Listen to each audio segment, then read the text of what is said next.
What is one of the things about the Charlie Kirk assassination that rubs you the wrongest, do you feel like? About the investigation into it? Yeah. I mean, it's the whole thing with the kid and the images, and then they see him at like a Dairy Queen. Some of the, it's just like, it's all so confusing. You can't decide what to believe.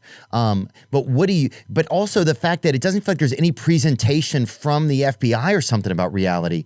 So it feels like it's just, it's internet sleuths filling in all the pieces. What do you think? I've called directly to say that, just as an American, as a friend of Charlie's who is interested in seeing justice and is interested in preserving our system beyond this year. Like, if you want the system to continue, you have to satisfy people that the system is real.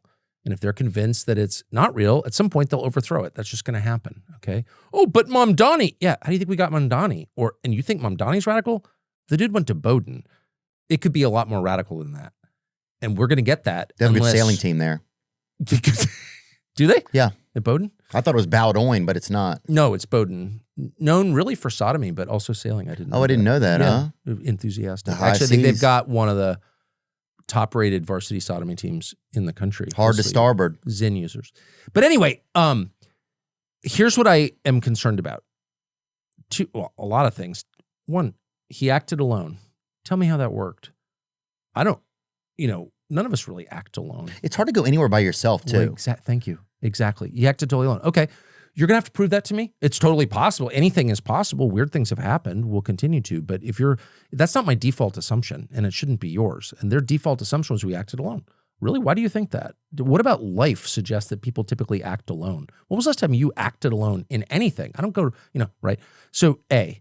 B, we know that people had foreknowledge of this because they posted about it on X and said Charlie Kirk is going to be killed on this date, and he was. Is that true? Yes, it's true. But were they just guessing? Was it a guessing thing where every day they posted that? Maybe.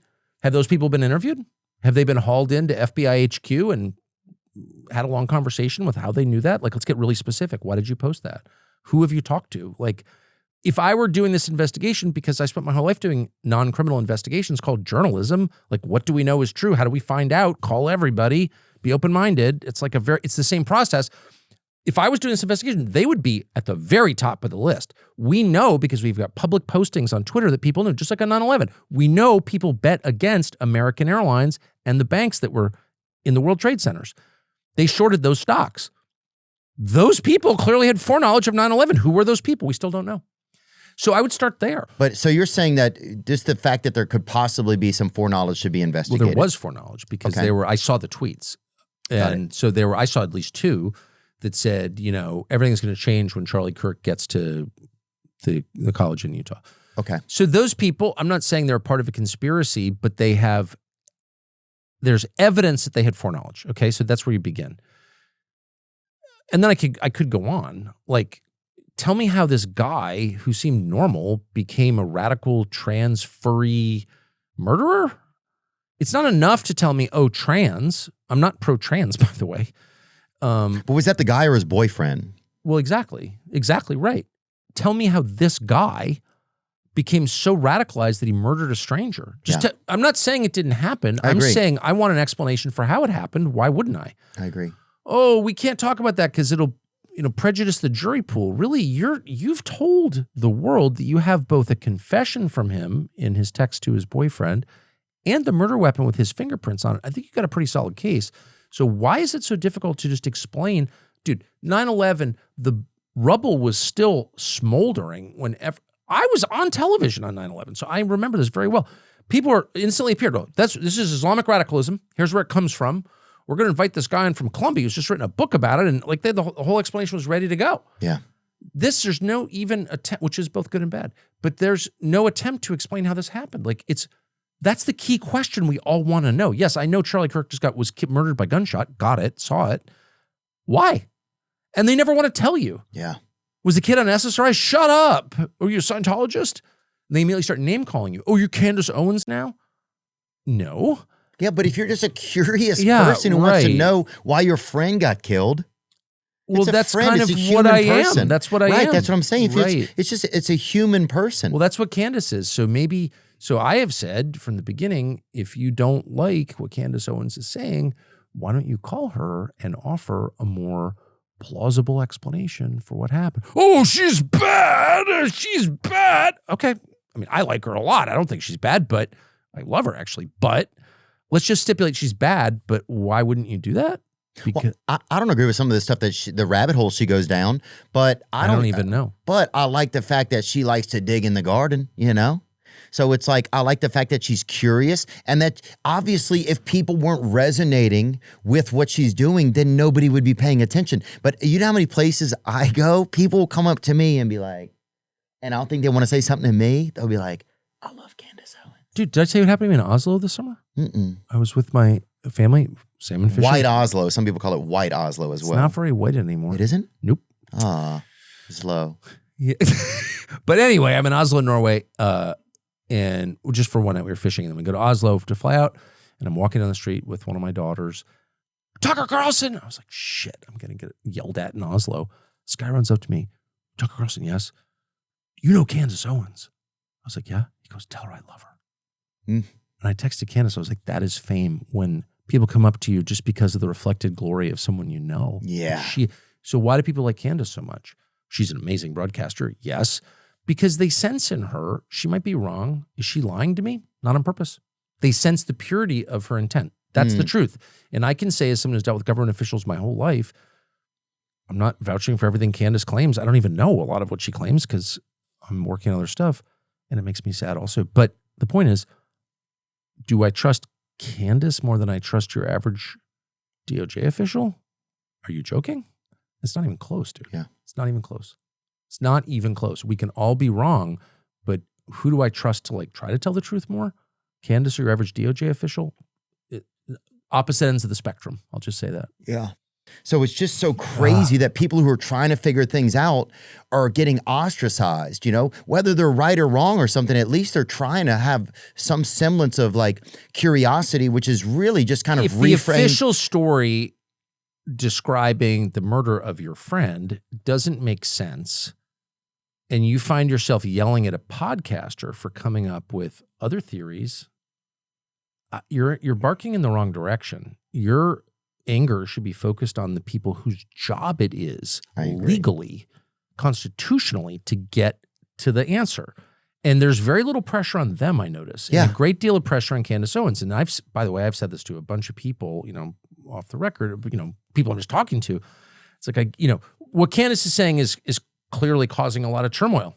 Is it true or not? I can't assess it. I'm not the FBI. I'm a freaking podcaster, but I do know how the system works, and it's really simple. The FBI has this case, and of course the state of Utah. It's their job to not only find out what happened, present it to the public in a way that restores some confidence that you can like have justice in this country, that we have functioning law enforcement. I don't have confidence in that because there's a lot of evidence that we don't have that. So restore confidence by being honest and telling a story that makes sense. So why, and if they don't do that, and they haven't done that, they have not done that, how can you be mad at Candace Owens or anyone else for filling a vacuum that they left? Yeah. Well, Candace is bad. Okay, no. The people with the authority are the ones responsible, and they're the ones who should be held responsible when there's a failure. Not some podcaster, not me, not you, not Candace, the people whose job it is.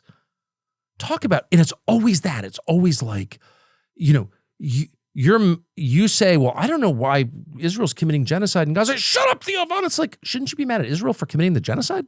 No. Yeah, or why am I the one even asking about it, dude? I'm just a curious fucktard, dude. You know what I'm saying? I'm trying my best, but fuck, dude.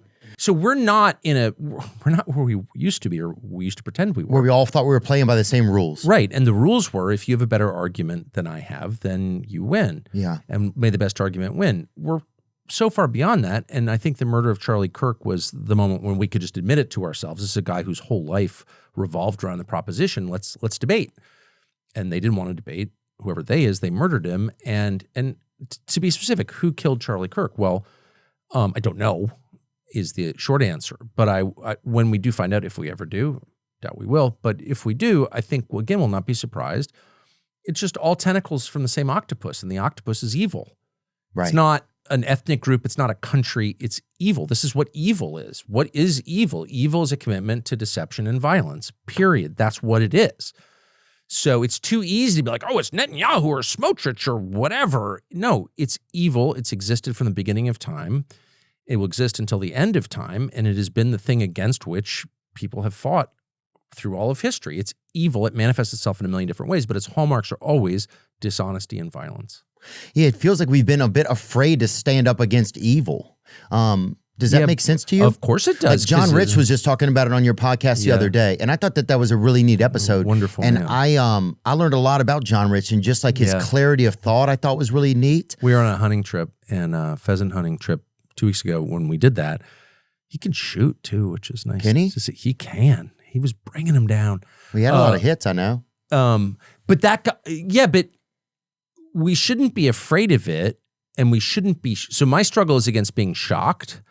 Like every time I learn something, I'm like, holy shit, I can't believe I can't believe it. Like this or that institution's corrupt or this or that person is lying. And it's like I'm acting like a child. Why would I be shocked? That's what this is. What did you think it was, dude? We live in a fallen world filled with dishonesty and violence. My job, all of our jobs are to fight against those things. Yeah, people always want to be in a war. People always like, man, I wish I had something that was like a challenge in the world. It's like we are in a fight of good and evil. We are. And it's not to say that any of us are perfect or that we don't all have mistakes or things that we wish we had done or not done. But overall, it does feel like this is like a video game of good versus evil. And you have to start to see that like you're a player in it. One thing this is why you're so effective. This is why, at some point people may try to make you be quiet, is because you approach all of this with humility, which is one of the hallmarks of good, in my opinion. Like almost every sentence you begin on this topic begins with, I'm no one to judge and I'm not, that is the posture. Humility is the posture. And one thing you notice about evil is its certainty, is its judgmental, condemnatory quality. Mark Levin, you're evil, you're a fascist, anti-Semite, Nazi, Islamist, whatever. Its mirror image is what you just showed, which is, we're all kind of screwed up, but we're trying to get to the truth. Like that's the approach. That's the posture. That's the way to tell the truth. Well, I think that's what most people are doing. That's what most people are trying. I feel like that's truly honest. Like I've been wrong about so much. Am I really going to stand up and be like, I am positive this is like, no, I'm doing the best I can. That's the only honest way to approach it.